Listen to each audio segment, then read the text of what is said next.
श्री जुगल सरकार की, श्री भक्तवत्सल भगवान की जय। भगवान नाम रूप लीला धाम और भगवान के स्वरूप के अंतर्गत ठाकुर जी की श्री चरण कमलों का चिंतन चल रहा था। भगवान के चरणों में 48 प्रकार के चिन्ह पाए जाते हैं जो शास्त्रों में वर्णन है। अंकुश, अंबर, कुलिश, कमल, जव, ध्वजा, धैनुपद। अंकुश का निशान है। अंकुश माने जो बड़े से बड़े मत वाले हाथी को भी अपने वश में कर लेता है। तो मानो अंकुश का चिन्ह हमारे रघुनंदन रामभद्र जी महाराज अपने श्री चरण कमलों में क्यों धारण करते हैं?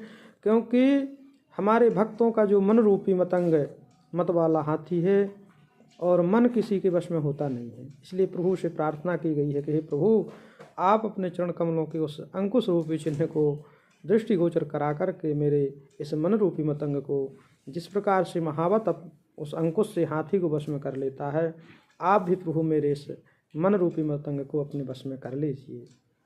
गोस्वामी महाराज विनय पत्रिका में वर्णन करते हैं, यह विनती रघुनाथ गोसाई, हे प्रभु मेरी यह विनती है।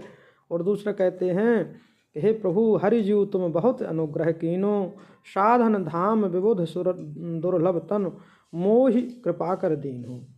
आपने बड़ी कृपा की, मुझे मानव जन्म दे करके अपना बनाने के लिए बड़ी कृपा की है। अब ऐसी कृपा करें प्रभु कि आपके चरण कमलों में जो एक मत्स्य मछली का भी चिन्ह है ठाकुर जी के चरणों में, तो जिस प्रकार से बंसी के द्वारा मछली पकड़ने वाला उस मछली को फंसा लेता है जाल में, इसी तरह से प्रभु आप भी मेरे मन रूपी मत्स्य को अपने श्री चरण कमलों का प्रेम रूपी उसमें जिस प्रकार से कुछ लगाता है खिलाने के लिए मछली को, जैसे मछली खाती है तो मछली उसमें फंस जाती है, इसी तरह से प्रभु मेरे इस मन को भी आप यही विधि वेद हरो मेरो दुख कौतुक राम तिहारो। आपकी तो लीला होगी, आपके लिए कौतुक होगा, लेकिन मेरा काम बन जाएगा, मैं आपका बन जाऊंगा। इसलिए हे रघुनंदन जी, आप तो एकमात्र कृपा साध्वी हैं, साधन साध नहीं हैं। साधन तो केवल आपके शुभ गुण हमारे हृदय में विद्यमान हो जावे, क्षमा, सौशील, सौहार्द इत्यादि, इसके लिए साधन किए जाते हैं।